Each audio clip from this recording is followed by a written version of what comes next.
What up, everybody? Antoine Fantoine here, internet's busiest music nerd. You know who it is, doing a quick couple of raw iPhone reviews today, one of which is for this new Suicide Boys tape album, Eternal Grey, a record, a project that I was anticipating pretty highly, not only given that I reviewed not too long ago the duo's latest EP, which I thought, even though I wanted more from it, it was an admirable effort. Had kind of this dark, dingy, southern rap sound that borrowed a lot from 3 6 Mafia, a little bit of Bone Thugs, touch of Bone Thugs in there. And if you're a fan of Bones, I think you can really understand kind of where the duo is coming from, appreciate where the duo is coming from.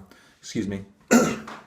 So then on top of that EP, I was highly anticipating this album because the single that these guys dropped from this project with Denzel Curry, one of the best songs this year, one of the grimiest, hardest, most aggressive, just mind-melting rap songs I've heard this year, had me kind of sitting on the edge of my seat for a project that was really going to turn the underground into a bloodbath, honestly. Like, really turn the underground into a fucking bloodbath.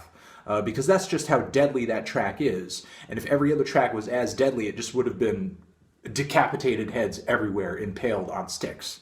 But now that I listen to the record, now that I listen to the project, it's just okay. You know, it's not like this mind-blowing experience that I was hoping for. The duo brings their standard kind of eerie southern trap sound, but then on top of that, they don't really build anything that impressive, in my opinion. I mean, they certainly experiment with some different stuff.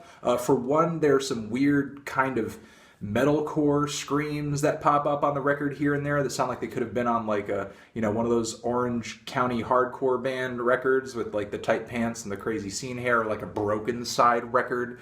Also, a number of tracks on here where the flows and even the vocal deliveries change up like every few bars or so. Like you have these cartoony changes of flow and cartoony changes of voice that I think if they had kind of paced all of these things out and spread them across the record in a logical way, it would have made for a very colorful and a vibrant album. But instead, it just kind of seems like they can't really commit to any vocal sound, and they're just kind of changing things up because it's just a little bit of musical ADD, I guess. Things just kind of shifting in random directions with no real rhyme or reason. And I think it takes away from these tracks more than it gives to these tracks, because it kind of makes them hard to digest, kind of makes it hard to make sense of what's really going on.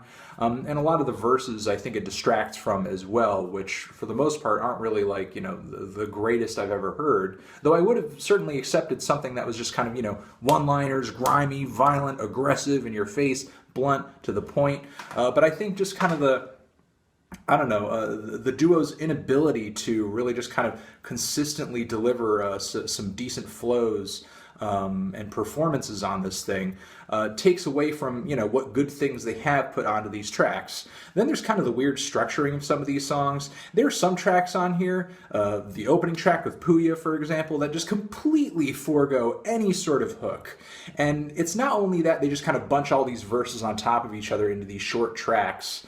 Then, you know, no one moment kind of stands out from the next, or you're not really given a proper amount of breathing room between the verses to really kind of, you know, digest what just happened, maybe hear a chorus that's going to kind of stick with you after the track is over. It's not just that. There are a few moments on here where instead of a chorus, we just literally get dead space, like we get air, like it's just quiet. Just quiet, you know, with maybe like a little drone or a weird kind of noise in the background, and then the next verse kind of kicks off.